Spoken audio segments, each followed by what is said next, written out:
Hi, I'm Angela Nicholson, and in this tutorial I'm going to take you through some of the fundamentals of using layers in Photoshop. If when you open your image in Photoshop you can't see the layers panel, the first thing to do is to hit either F7 or go to Window and Layers. And now we can see the panel. As I've just opened this layer, it doesn't actually have any other layers other than the background layer, and we can see that here in the Layers panel. If I wanted to, I could drag another image onto this image and create a second layer on top of the background. Alternatively, if I need to, I can create a duplicate layer just by going to Layer and then Duplicate Layer. And there you see I've got it named Background Copy straight away. Creating a copy of the background is a good way of working on the image without actually destroying your original. You don't have to restrict yourself to just a pile of images when you're using layers though. You can use them to make adjustments which are non-destructive and add features that you want to edit at a later date. Now let's look at one of the most useful type of layers, which is called an adjustment layer. An adjustment layer contains information to make an edit to your image, but it's applied as a separate layer so you can revisit it at any time, and also you can delete it, so your image is always protected.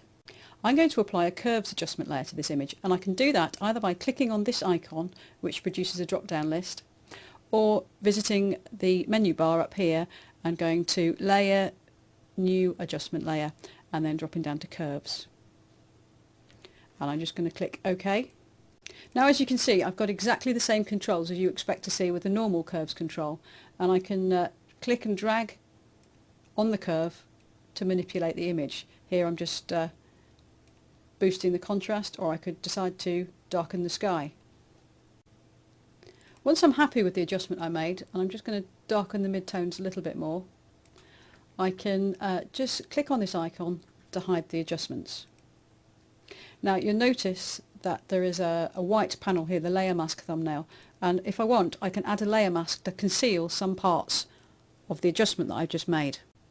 Now I can use the paintbrush to paint in where I do and don't want the adjustment to be applied. So if I switch the paint to be black and then paint over these rocks because I want them to maintain their light colour, you can see that the adjustment is being removed. I'm just doing it very roughly for now. Now when I release the mouse, you'll notice that here in the panel you can see where the mask has appeared. So I just keep painting that in, and you can zoom in and zoom out as you would normally to finesse the edges, and if you make a mistake it's just a question of switching the colours over here and then painting back in. Now let's see what happens when I add some text to this image. If I just click on the type icon down here and click on the image, and I'm just going to type in layers, you can see over in the panel here it's created a whole new layer. Now if I want to, I can select the word that I've written, and I can change the font, I can change the style, make it bold for example, or just regular, and I can change the size. Let's make it a little bit bigger, and also the rendering. I'm just going to keep it on sharp. I want to make the text look a little bit more elaborate, so I'm going to add an effect.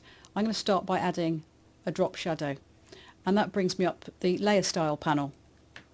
Now there are lots of different options to experiment with here, so it's just a question of finding the one that you like. So I've done a bit more work on this image, and now I'm going to take a look at the layers panel and take you through some of the icons and what they mean. Now up here we have the blend mode, and that determines how the selected layer interacts with the ones beneath it. Now if we look here, I've got a black and white layer, and the blending mode is set to overlay to boost the contrast. If I was to set it to normal, you see that the image becomes black and white because that's the uppermost layer. However, the opacity is set at 79%, so some of the colour from the layer beneath is showing through. If I boosted the opacity to 100%, the image goes completely black and white, and if I take it right down, all of the colour image below is showing through. So let's put that back to where it was and adjust the blending back to overlay. There we go. Now as you can see, the layers are all represented in this stack in the layer panel, and here we've got the eye icon which indicates whether the layer is visible or not. If I just click on the eye icon, you can see that the curves level has disappeared. If I click on the one by the black and white, on the black and white layer, you can see that the contrast boost that we were getting from using that layer has disappeared. I'm going to click that back on, and I can hide the text if I want just by clicking on and off. Now it doesn't have a great deal of impact on this image, but if I wanted to, I could actually drag the layers up and down through the stack so they appear in a different order. As you can see, because I've dragged the background layer above the adjustments, we're effectively just seeing the original layer, or the original image, with the text. If I drag it right to the top, you'll just see the original layer, or the original image. So this can be very useful when you've got lots of selections and perhaps you want to, in different layers, and you want to put one on top of the other. If you want to duplicate a layer at any point, all you need to do is select it in the layer panel and then drag it down to the new layer icon, and there you can see it's appeared in the panel. And I can put that further up the stack if I want, or I can drag it back down just the same way as I could before. And the other thing you can do, of course, is just delete that by dragging it down to the waste bin. A useful new feature introduced with Photoshop CS6 is the ability to filter the layers that are visible in the panel. This is particularly useful when you've got lots and lots of layers. Now if I just click on here, the search option, I'm going to click name, and then a box comes up, and if I just start to type black and white, you can see immediately only the black and white layer is visible. And if you had a huge stack of layers, this would be a really quick way of finding what you're looking for. So that's a very brief introduction to using layers in Photoshop. You'll find that they creep up on a regular basis in our tutorials.